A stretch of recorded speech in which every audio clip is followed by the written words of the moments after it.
Hello, everyone. This is another edition of the Gabby Mac Project. If you're new to my channel, mucho gucho, welcome. My question for today is, why do modern women feminists, mostly white women, think that they deserve second or third chances when it comes to getting a good man? The answer is they don't.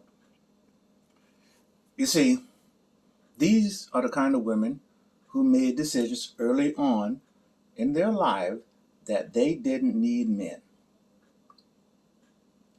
They were told and they acceded to the fact that they should go to college, get all that debt that they didn't think about at the time. Then they were supposed to graduate and pursue their careers and live that Sex in the City lifestyle and forgo having children. And these were during their most fertile years. So whatever decision they made. You see, they wanted sexual liberation.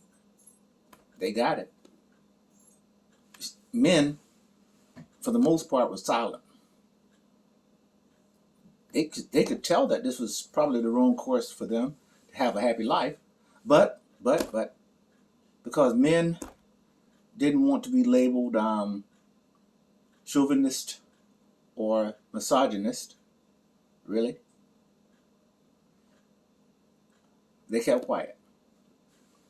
But to be fair and balanced, men did benefit from the sexual liberation's hookup culture and the readily available, no strings attached sexual encounters. And although men won't say it, they were playing the long game. Okay? Say, Gabby, what do you mean by this? Well, you see, at last count, and this is an approximation, there's about 110 million unmarried people in the United States over the age of 18. And unmarried women account for roughly 53% of that total, with men making up the other 47%. But in real numbers, right? For every 100 unmarried women, there's only 88 men that are unmarried. And just looking at the pure math, and it's a big if every unmarried man married every unmarried female, no, take that back. If every unmarried man married an unmarried female, there would still be 12 out of those 100 females without a partner. Now, in real life, we know that there would be more than just that 12 out of 100 that did not get a man. It's just life tells you that. For exactly, there might be some that are just extremely unattractive. Then there are others that are overweight. Or they might have personality issues, such as being confrontational and basically disagreeable. So you see that 12 is more like 20 or 25 to 30 out of every 100 who won't have a man, won't get married. Unfortunately, too many black women have signed on to this feminist agenda, although the white woman's plight has nothing to do with their situation. But you see, black females have an even harder time finding a husband. And I'm sure you've heard the statistics that say only 1 out of 4 females, black females, will ever get married. Wow. And ouch. That means that 75% of black females will not get married during their lifetime. I hope they have a dog. And that I'm joking, but that is so sad to know that you will grow old alone and die alone. Now, that don't mean you're not going to have children. because you're going to have sex and you're going to produce children. But these females, 75%, will never know what it's like to get a marriage proposal, go down to the courthouse and get a marriage license, and then get married. They will forever be listed as quote unquote unmarried. You know, sometimes it seems like, especially in the social media age, they paint a very different picture. But the truth is, men will always have the advantage. You see, most men will age well.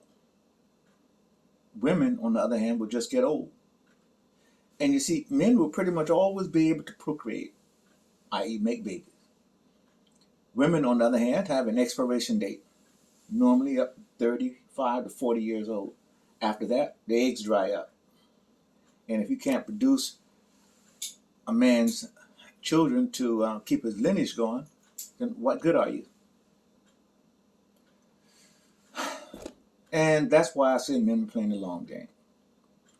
You see, while these modern feminists were fighting for quote-unquote equality and liberation, they were losing the most valuable asset they possess, the ability to procreate. And we can all agree that the longer a woman remains on her ideas and ideals, they begin to calcify, and she becomes very rigid. So rigid, in fact, that she becomes unable to compromise. Something that is so important in a relationship. And you see, this rigidity is another factor that makes her unmarriageable material. And men just don't have to accept them. Men don't have to accept them. Let them carry on in their life. Now, just because reality has struck some of these women, and it wasn't just because they were altruistic or you know, anything like that. A lot of them have come to the realization that their days of hotness are waning. And they've stacked up a lot of bodies along the way. And another reality check for them, some of them, is that the days when they could go to a bar and a guy would send them a drink, those days over.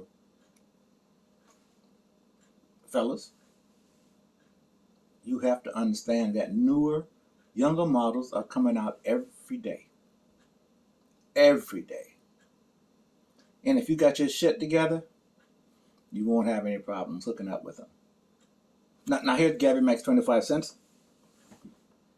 Now, when women get on these media platforms and even TV shows complaining that there aren't any good men out there, I wish some of you would have the balls to stand up and just say,